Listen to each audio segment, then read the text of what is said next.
कंस अनुचरियों से याचना करता है कि मुझे अपनी भगिनी के दर्शन करने दो। अनुचरियां उसे धकेलती हैं।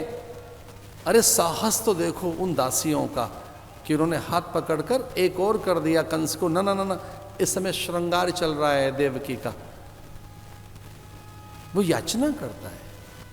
कई अनुचरियां उसके आगमन की आहट से अचेत हो जाती हैं, मूर्छित हो जाती हैं कि कब कितना कष्ट दे देगा यह दुष्ट।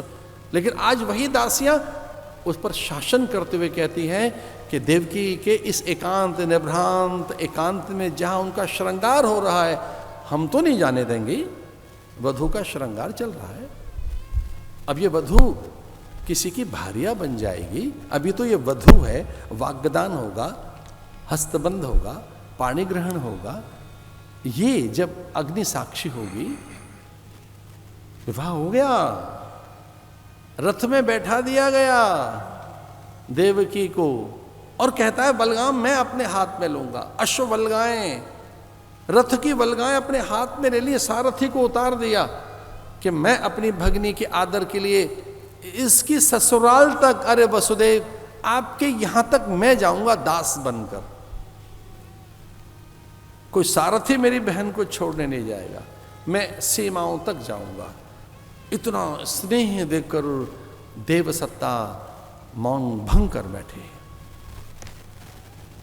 अंबर की चुप्पी टूट गई, आकाश का मौन भंग हो गया और देववाणी धरा पर गुंजरित होने लगी।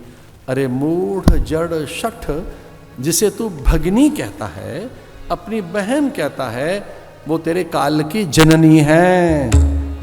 उसी के 8वें गर्भ से तेरा काल आ रहा है।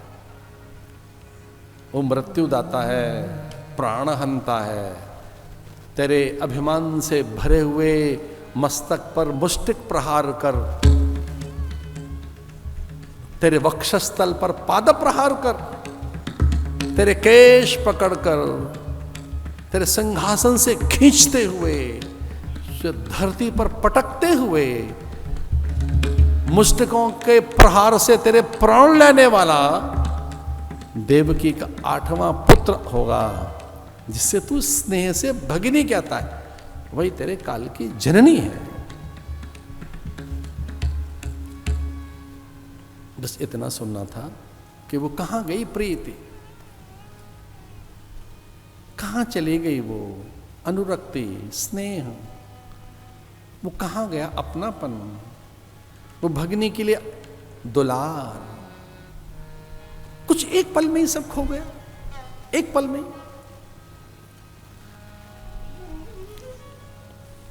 जैसे आकाश में बिजली चमके तो दिखती तो है, उसकी गर्जना पर कहां चली जाती है, वो विद्युत कहां खो जाती है, उसकी बूंदें चली कहां जाती हैं सूरज के आने पर। रात्रि में दिखा हुआ धन सपने की संपदा आंख खुलने के बाद चली कहां जाती है। जैसे कि इंद्रधनुष की काया को छुआ नहीं जा सकता, इतनी दूर की है, वैसे ही दुष्ट की प्रीति। जथा थिर नाहु दामिनी दमक रही घन माहु, खल के प्रीति जथा थिर नाही। जो खल की प्रीति है, दुष्ट की प्रीति है, वो उतनी सी है कि जैसे बिजुरिया चमके अंबर में और खो जाती है कुछ पल भर की प्रीति दुष्टों की। उस दुष्ट ने एक पल नहीं लगाया, देवकी के केश पकड़कर और उसे रथ से खींच लाया और मुष्टिक प्रहार करने लगा, पाद प्रहार करने लगा, मैं इसके प्राण ही ले लूंगा।